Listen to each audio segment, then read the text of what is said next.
What's up mga dudes? And welcome back para sa ating channel.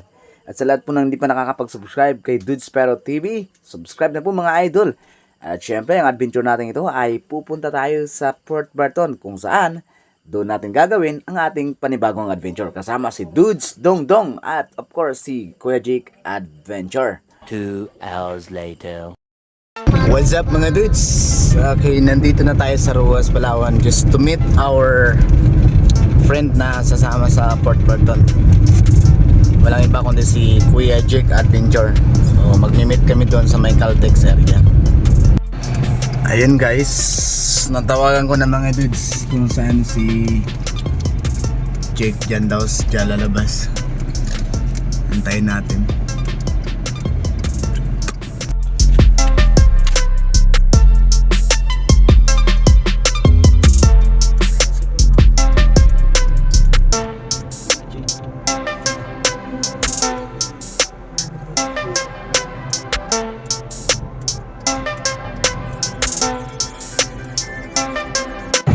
Okay, papasok na kami ng Port Barton mga dudes. At tayo na lang natin kasama natin.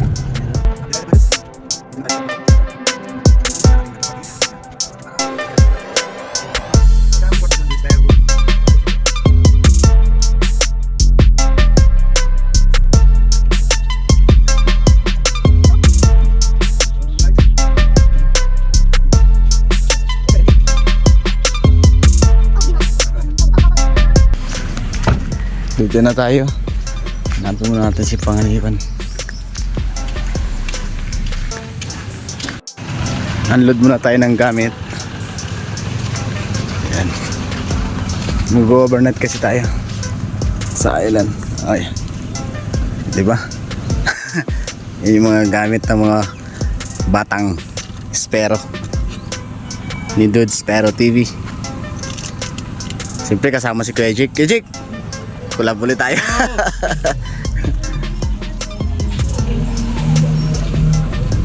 Ito nga pala si Dudes Liit. Dudes Liit, anong ginagawa mo? Yung kanyang jig sumapit na naman. Mamaya mo nang ayusin yan. Alright mga dudes, ito yung ating boat. Mag-load muna tayo ng ating gamit.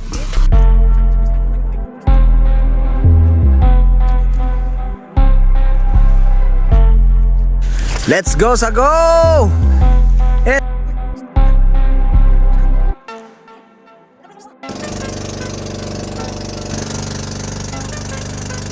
At galing kami sa pangpang ng Port Barton kung saan nagsimula ang ating adventure.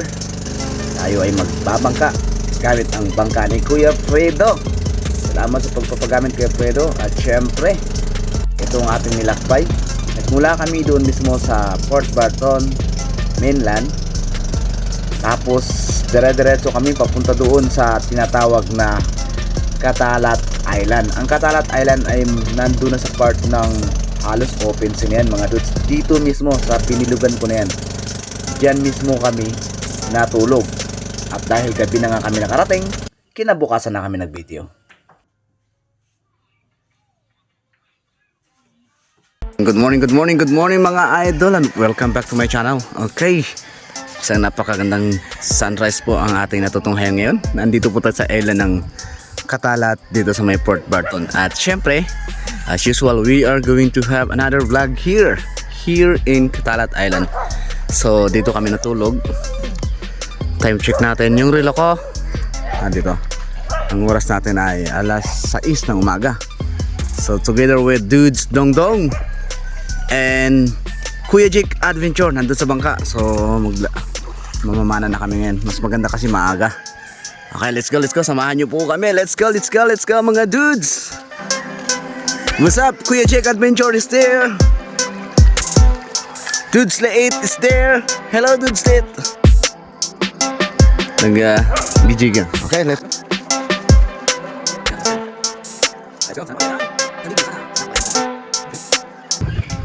Shout out sa ating mga kababayang taga Katalat. Ito po yung kanilang area. Isang napakagandang beach na.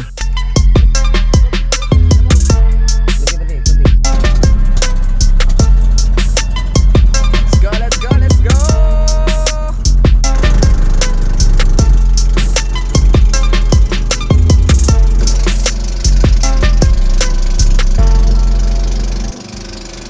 Okay mga dudes, dito tayo. Dito nga sumaya yung Jermel. Bako? Oo, Panglong. Okay. Base muna tayo at iiwan tayo dito ni Manong. Tapos babalik siya doon. So dito tayo mag-spur fishing together with Kuya Jake Adventure. Dudes Dungdung is in the house. Okay, let's go. Naipagpalain tayo ng pong may kapal at ingatan sa bawat oras at araw na ating ginagawa at sana makahuli tayo ng isda. Alright, let's go.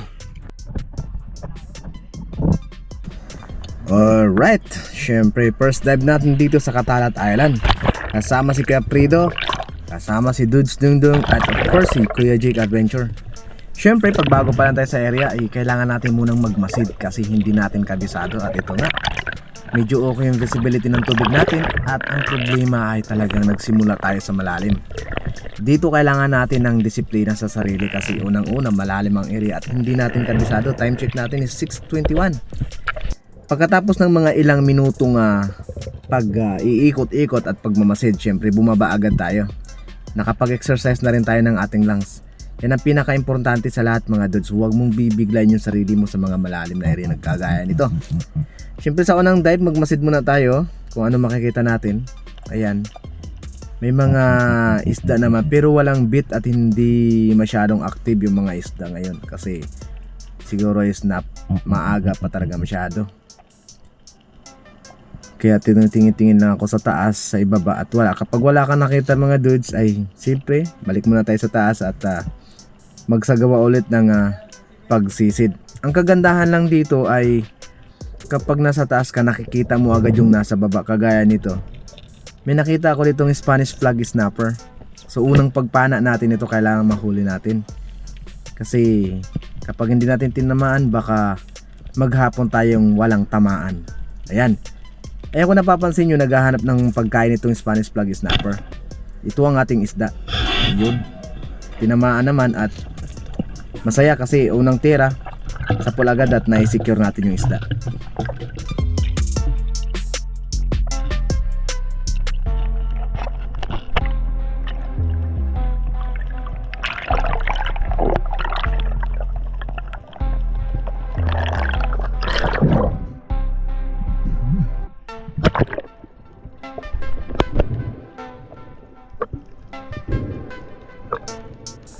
Maliit lang tingnan sa ilalim itong Spanish flag snapper na to o tinatawag natin saging-saging pero more than na to 1 kilo yung isdang ito. At medyo hindi sila masyadong mahilap dahil nga pag umaga ay naghahanap sila ng pagkain. At talagang masasabi ko dito sa Katalat Island ay napakalinaw pa talaga ng tubig. At yung mga nakikita nyo na yan ay bato. So sa ating pangalawang pagsisid, kailangan kasi natin kumuha ng pang-ihaw kaya tinira na natin to. Isang surgeon fish. Yung surgeon fish na to, nung namamana ako sa El Nido ay nakakahuli ako ng ganitong isda pero hindi ganito kataba. Nagpapatunay lamang na talagang marami pang isda sa area ng Katalat. Hinuli ko ng isda nito dahil kumakain kami sa bangka at hindi na kami pumupunta sa beach. Doon na kami sa bangka, may dala na kami mga lutuan. Napakasayang experience mga dudes yung ganun mga style, no? Manguhuli ka ng isda tapos ang malalaki ay ibibenta mo tapos yung mga ganitong isda ay talagang napakasarap pang ihaw. Ito ang ating pangalawang isda sa araw na to, isang surgeon fish o singsingan. Lalagay muna natin sa ating lalagyan para hindi masyadong hassle.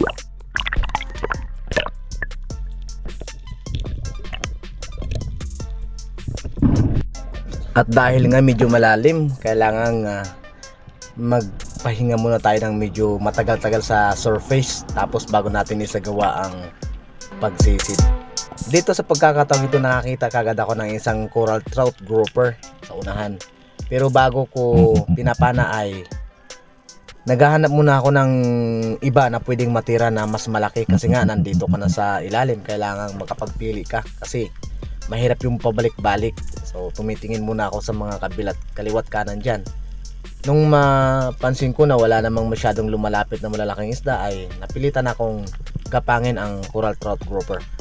At ito yung nangyari.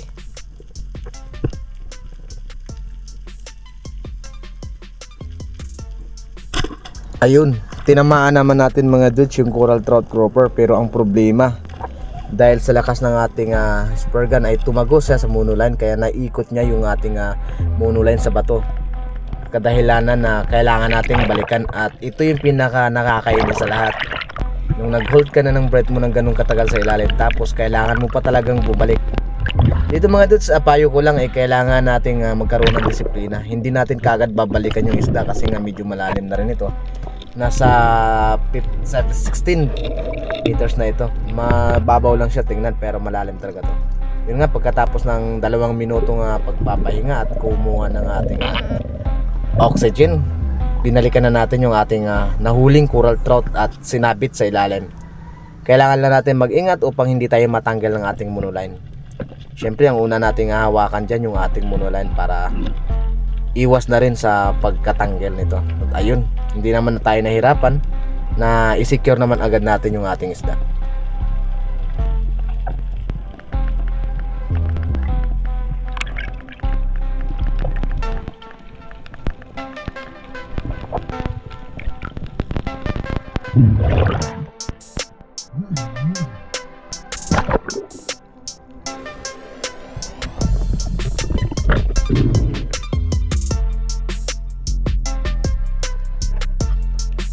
Dito isang mabilisang pagtira, isang coral trout grouper. Ayan, no? Malaki yan. Halos magda2 kilo na yung laki. Hindi siya yung target ko kaya medyo na-late yung pag open ko ng GoPro. Siyempre hinila ko na agad, baka kasi isabit sa bato. Ang lakas nito mga dudes. Isang coral trout grouper o suno, isa ring mamahaling isda dito sa El Nido. At talagang malaki na ito. Ang pagkakamali ko lang mga dudes ay hindi ako nakadala ng aking gloves. Kaya nung sinubukan kong hawakan siya sa kanyang hasang ay nagkasugat-sugat yung aking kamay dyan. Tingnan nyo kung napapansin nyo, pagpalag ng isda ay naku, napakasakit yan. Matalas yung hasang ng coral trout mga dudes, kaya konting ingat. At syempre mas maganda pa rin talaga yung may gloves tayo. At itong ating sunod na isda, isang coral trout grouper, at halos 2 kilo na ang isdang ito.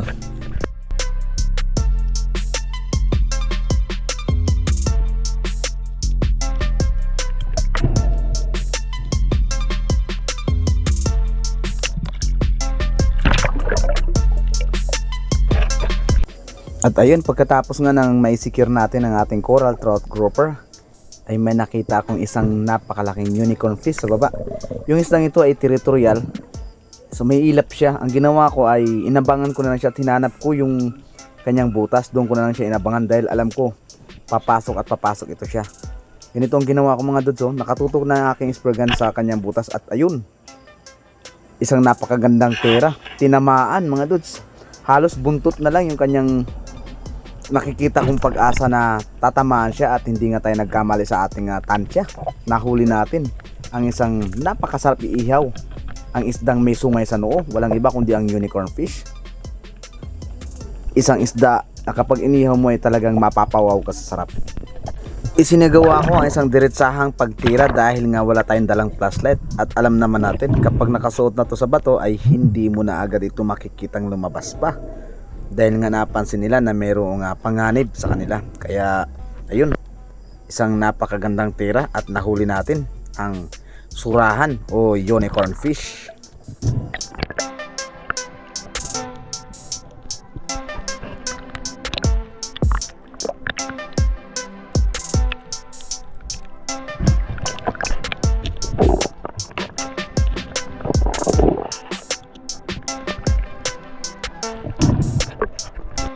Dito na pag-isipan kong pumunta sa mababaw at nag-abang dahil may nakita na naman akong isang Spanish flag snapper na naghahanap ng makakain, kaya inabangan ko kagad dito siya dito sa may parting mabato at ayun, palapit siya at ito ang nangyari.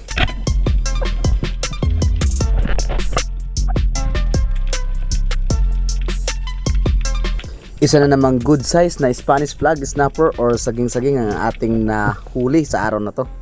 Pangdagdag na naman ito sa ating pangbenta.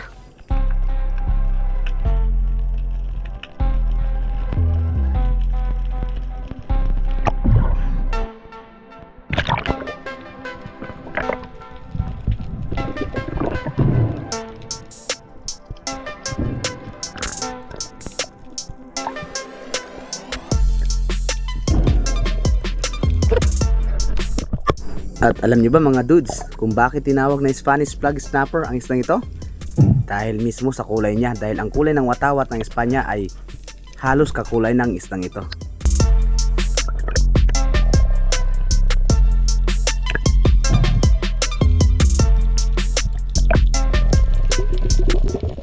Ayos na ang ating pangbenta at pangulam sa araw na ito. Sinadya akong dumaan dito sa ganitong solid na mga bato mga dudes dahil nag-iilak hunting ako. Kagaya niyan, ayan ang bilis ng isdang ito. Tinawag siyang ilak dahil mailap daw. At dito, kailangang ingatan natin ang ating shop kasi medyo solid yung mga bato dito. Yung batong ito yung nag-collapse na bato na galing sa limestone rock. Kaya sa mga ganitong sitwasyon ay inaantay ko munang umangat yung isda bago ko tinitira dahil maraming beses na ako nakapag-experience na nabali ang aking bala ng pana. Kaya payo ko lang sa inyo, kung sakali mapapadaan kayo sa mga solid rock, hindi talaga may iwasang may mga ilak yan at napakasarap nilang iihaw. Pero ang payo ko lang ay tiyakin natin na hindi natin tatamaan yung bato dahil solid talaga yan mga dudes, para iwas na rin aberya kung sakasakali. At dito dahil magtatanghalian na, kailangan na namin bumalik sa bangka at nariyan na nga ang ating sundo. Ang ating boat captain na si Kuya Fredo ay dumating na dahil nagpaiwan lang kami kanina at lumangoy lang kami. At dito na kami nagkita-kita sa corner na ito. Kailangan natin lumipat ng area mga dudes para naman makadagdag tayo ng ating pangbenta sa araw na ito.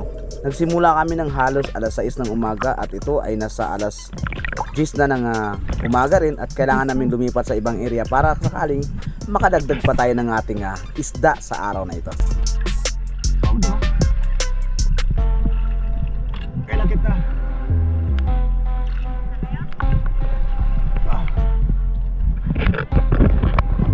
At dahil nga malapit lang ang aming pinuntahan mga dudes, bumaba agad ako dahil may nakita na naman akong coral trout grouper na pangdagdag sa ating pangbenta sa araw na ito. Sinundan ko lang siya mga dudes dahil hindi naman siya masyadong mailap at inaantay ko yung pagkakataon na lumapit ng konti at isagawa ang pagtira. Hindi nga tayo nagkamali sa ating tansya. Tinamaan naman natin ulit ang ating isda sa araw na to. Isa na namang coral trout grouper mga dudes, dagdag sa ating pangbenta.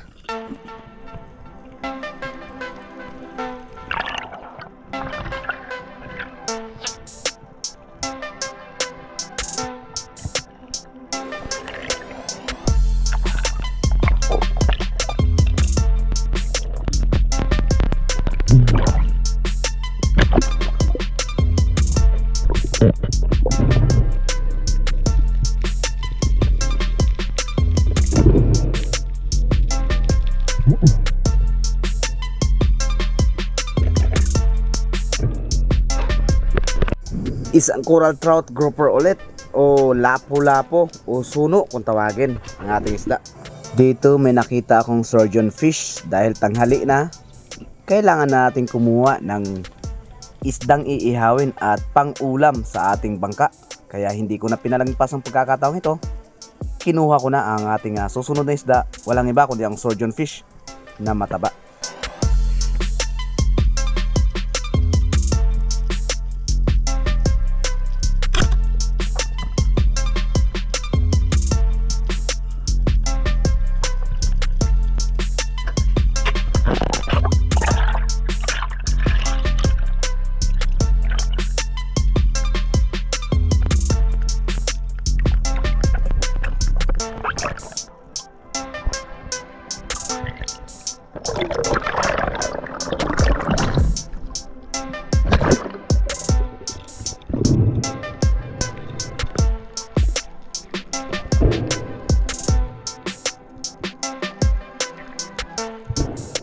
Hindi naman masyado lumalaki yung isdang ito mga dudes, kaya tinira ko na. Pero napakasarap talaga tong iihaw. Dito nang palapit na ako sa bangka mga dudes para kumain ng tanghalian, may nakita akong coral trout grouper. At good size na rin ito, kaya hindi ko na pinalagpas. At ito ang nangyari.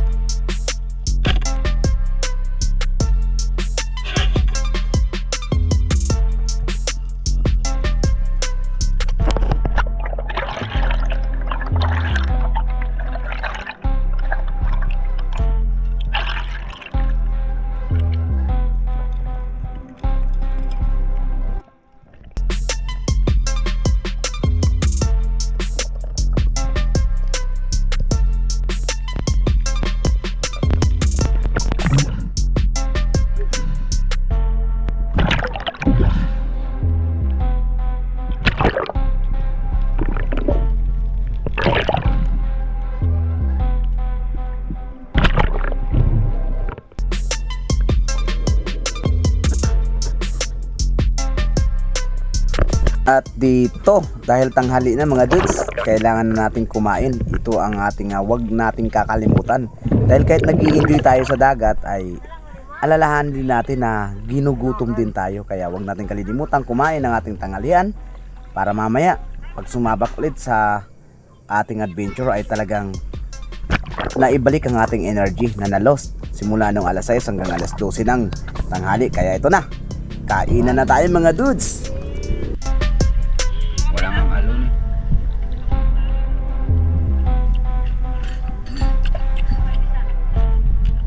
Surahan pa, surahan.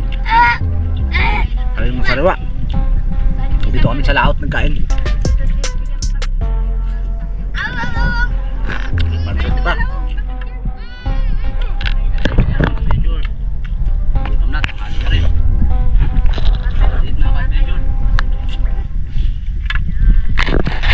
At ayun nga, pagkatapos ng ating napakasarap na pananghalian, nagdesisyon kaming maglakbay ulit at maghanap ng panibagong spot. At syempre, dinala kami ni Captain Kuya Fredo dito sa area na ito. At ayon sa kanya, maganda daw pamanaan ito. At sila ay magbibenta ng aming isda doon sa kabilang bayan. At kami naman ay maiiwan dito. At ito na nga ang ating unang pagsisid. Dahil nga medyo busog pa tayo at medyo nabigla ako sa current dito ng area nito. Siguro kung umaga kami nakapwesto dito, maraming mga trevally or mga pelagic kasi ang ganda ng current dito, talagang daanan talaga ng isda.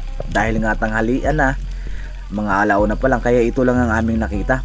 Itong isang napaka laking coral trout, pero sa unang pagtira natin mga dudes, tinamaan naman natin pero nakabitaw yung isda dahil sa puwersa niya at sa ibabaw na parte ng isda ang ating tinamaan, kaya ayun, napunit ang ating huli. Nakabitaw lang siya mga dudes, sayang. Ang Catalat Island mga dudes para sa akin ay isa pa rin napakagandang spot na pagsagawaan ng mga ganitong fishing activities. Pwedeng paglalambat, pwedeng tinatawag nating trolling or pangangawil, pwede rin sport fishing. As long as na legal ang yung ginagawa, wala namang problema. At dito na mga dudes, nakakita ako ng isa sa pinakamatalinong isda. Ito yung tinatawag natin na Maori Sea Perch, no? Nakita ko na kagad siya sa ibabaw pa lang, kaya pinag-aralan ko kung anong klaseng behavior meron siya. At alam naman natin na napakatalinong isda ito. Pero, syempre, mas matalino tayo dyan. Inim ko yung aking spear gun kung saan siya papasok. Inunahan ko na kagad siya mga dudes. At ito ang nangyari. Oh, nakita nyo mga dudes? Nakatutok ng aking bala doon sa butas na kanyang papasukan. Kaya nung akmang papasok na siya mga dudes, inunahan ko na siya. At grabing laking pasasalamat ko mga dudes dahil nautakan ko ang isa sa pinakamatalinong isda sa ilalim ng dagat.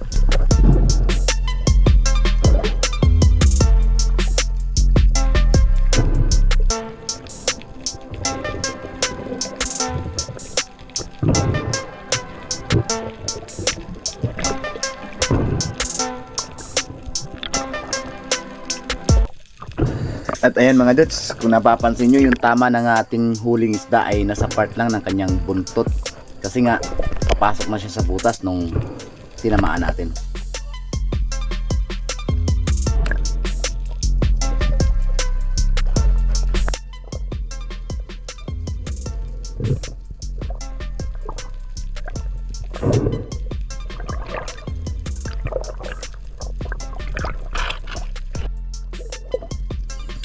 At dahil nga medyo malakas ang current doon sa part ng malalim, so naipag-isipan ko na dumaan dito sa mababaw. Hinahanap ko sila Kuya Jik at si Dudes Dongdong, hindi kami nagkita-kita, kaya minabuti ko na lang muna na pumunta ng bababaw. Kasi mga Dudes, mahirap kapag wala kang kasama doon sa malalim. At dito habang nagmamasid ako sa area na to, at alam ko naman ang uri ng mga bato dito ay napakasolid. Siyempre hindi mawawala yung mga ilak. At habang nagmamasid ako, ayun, nakakita tayo ng black tip shark. Yan o. Mabait yan mga Dudes, isang uri ng pating na hindi naman agresibo. Pero syempre, lamang dagat din at nakakatakot din minsan. Madalas din lang hinahabol yung mga huli mong isda. At dito, pinag-aralan ko ang behavior ng mga ilak dito dahil medyo mababaw lang, hindi ko basta-basta tinitira dahil nga kung napapansin nyo sa aking harapan ay ang mga solid rock. Hindi ko na masyadong tinitira kasi nga baka tumama sa isang solid rock yung ating spear gun or bala ng spear gun at baka mabali. Kaya naghahanap talaga ako ng isang napakagandang timing para syempre mahuli na natin yung ilak. At sa pangalawang pagsisid nga natin, dahil nakuha ko na yung distance na hinahanap ko sa isang ilak at malayo sa bato, at ayan na, sumalubong na ito. Yun, tinamaan naman natin mga Dudes. Kung napapansin nyo, doon ko banda tinira sa may medyo malayo sa solid rock, at medyo long range ang aking pagtira para kahit dumikit sa bato ay hindi masyadong malakas ang impact ng ating bala ng pana doon sa mga solid rock.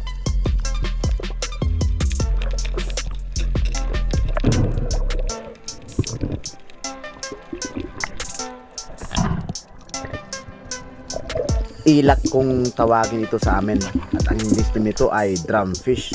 Maraming drumfish talaga dito sa may mga parting mababaw. Nagpapakita lamang na talagang napakarami pang isda sa part na ito. At dito nagpatentero kami ng mga ilak, nag hide and seek kami. Sinubukan kong suotin yung ilalim ng batong ito na nagbabaka sakali ako na dito silang dumadaan. Pero nung napansin nila na pailalim ako ay agad naman silang umangat. Kaya nung nilingon ko yung ibabaw at ayun, nakita ko dumaan sa may ulo ko. Pero syempre, hinim ko na kagad ang aking pana at ayun, isang napakagandang pera kahit long shot. Sasabihin ko sa inyo mga Dudes, hindi nyo kailangan tumira ng malapitan sa ilak kasi nga medyo mga sulit yung ating mga bato dito. At sinisigurado ko sa inyo na kapag tinamaan nyo yung ating matitigas na bato, mabilis magpurol yung itong inyong mga bala ng pana. Kaya iniiwasan kong tumira ng malapitan. Buti na lang, tinamaan pa rin natin yung ating isda.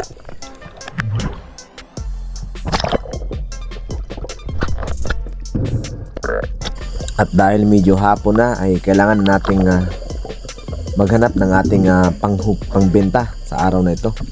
Hindi natin kailangan pumunta ng malalim.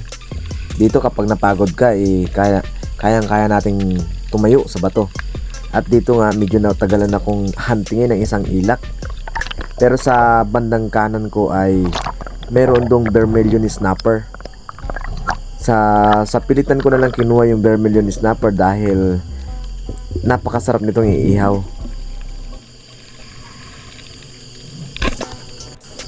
At ayun na nga, tinamaan natin ang vermilion snapper o baga-baga kung tawagin. Sa mga previous videos ko mga Dudes ay kumukuha talaga ako nito dahil paborito ko ito, yung vermilion snapper na ito. Kaya nga lang medyo maging maingat lang tayo sa paghahawak nito dahil ilang beses ko na rin sinabi sa inyo na delikado yung kanyang tinik sa may parting hasang ng isdang ito.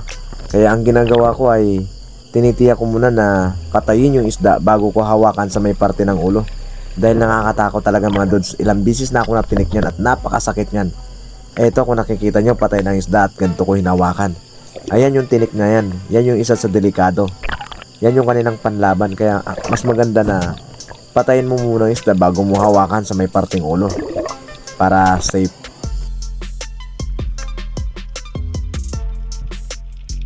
Dito na-miss talaga ako sa linaw ng ating dagat. May nakita akong kitong o rabbit fish. Dahil pabalik na kami sa bangka ay kinuha ko na yung kitong na ating nakita. Sayang pa rin naman ito, medyo good size na rin siya at pandagdag na rin natin sa ating pambenta.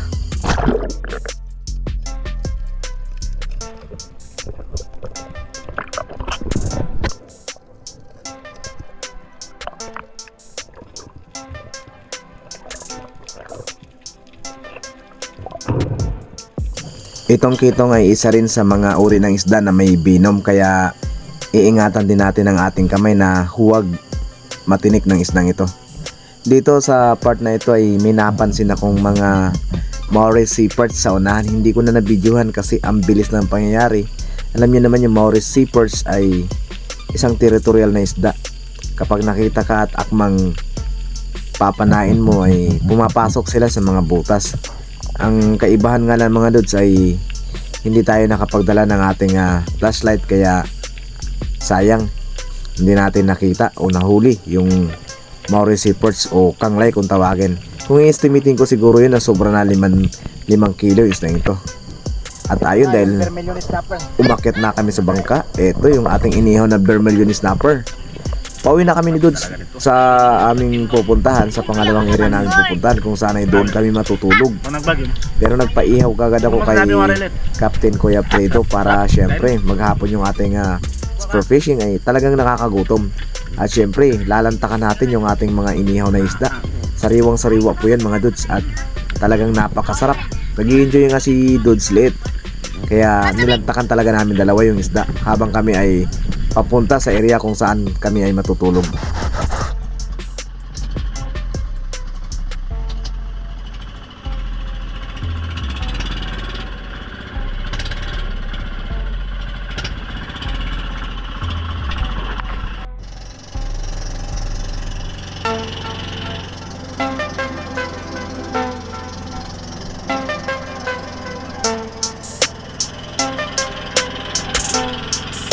At halos sunset na nga nung umalis kami sa Katalat at magtungo kami sa isang beach dito sa Port Barton, tinatawag na Barongbong Beach. Doon kami natulog. At sa hindi inaasahang pangyayari mga Dudes, isang aksidente ang nangyari kay Dudes Liit. Habang padaong kami sa isang napakagandang beach na to ay hindi namin nalaman na may mga underwater sea creatures pala dito na nakakatakot. Siyempre bago pa lang kami sa area ay kumpiyansado kami, wala naman sigurong mga nakakatakot na bagay, pero nagkamali kami dahil sa isang iglap lang ay mayroong aksidente na nangyari sa aking kasama na si Dudes Liit. At ayun nga, masaya pa kami dito naliligo dalawa dahil hindi namin alam na ito pala ang nangyayari. Habang kami ay kumpiyansadong naliligo ni Dudes Liit, hindi namin namalayan na may papalapit palang panganib sa kanya at unfortunately na-stung siya ng jellyfish. At ang pag na-stung ka ng jellyfish mga Dudes, pumapasok ang venom, 1,000 of venom sa iyong katawan. At ito ang nangyari, ating isa sa dula. At halos nga mawalan ng malay si Dudes Liit dahil nakapulupot sa paa niya ang napakahabang venom ng jellyfish at maraming tumulong. What's up mga dudes? Unfortunately, nandito kami natulog pero yung son ko ay naka-experience ng ito. Ayan. Box jellyfish. Medyo masakit talaga siya. Ayan o. Ginamot na rin namin ng sabon ng buko, tapos tong rabies tree. At tinulungan tayo ng may-ari ng bahay dito. Ito rin sa mga kapwa espero ay lagi lang po tayo mag-ingat sa mga jellyfish, no? Kasi hindi namin na-expect. Yan o. Yan ang kulay o. Grabe yung sakit talaga siya. Yan na pinapatulog namin para hindi niya maano yung sakit. Pero kanina pa ito naglalakad-lakad. Dito nga ngayon ay medyo okay na ng konti. Nakaka-relax na rin siya. Pero kanina hindi ko na nabidyohan dahil nataranta na rin ako. At sa akin nga meron din ako, pero syempre dito tayo sa anak natin. Sana gumaling agad. Okay mga dudes, ito si Dudes Liit, yung nasa labay kahapon ng box jellyfish. Titingnan natin kung okay na ikin yung paa. Ayan, tingnan mo. Yan yung sa labay oh. Grabe, as in. Ikot ka daw, ikot. Yan oh, grabe. Oh. Diba? Buti na kayanan, grabe. Sa kamay pa. Kaya maraming salamat sa punay na pala, no? Maraming tumulong dito para ma-first aidan siya. At ayun, awa ng Diyos. Grabe sakit ba, Dudes Liit? Sakit? Yung una? Grabe sakit talaga. Iyak talaga siya ng iyak. At nangyari po yan doon nung bumaba kami sa bangka. kahapon. Hindi ko na na-videoan dahil nataranta na ako eh. Kaya lagi tayo mag-iingat, no? Kasi nga, bisita lang din tayo sa dagat. Hindi rin namin ina-expect na talaga nga magkakaroon ng salabe dito. Nakalimutan ko na ko pala yung area. Okay. Okay na ngayon? Okay ka na ngayon? Sige naman dyan. Eh! Oh, salamat. Okay.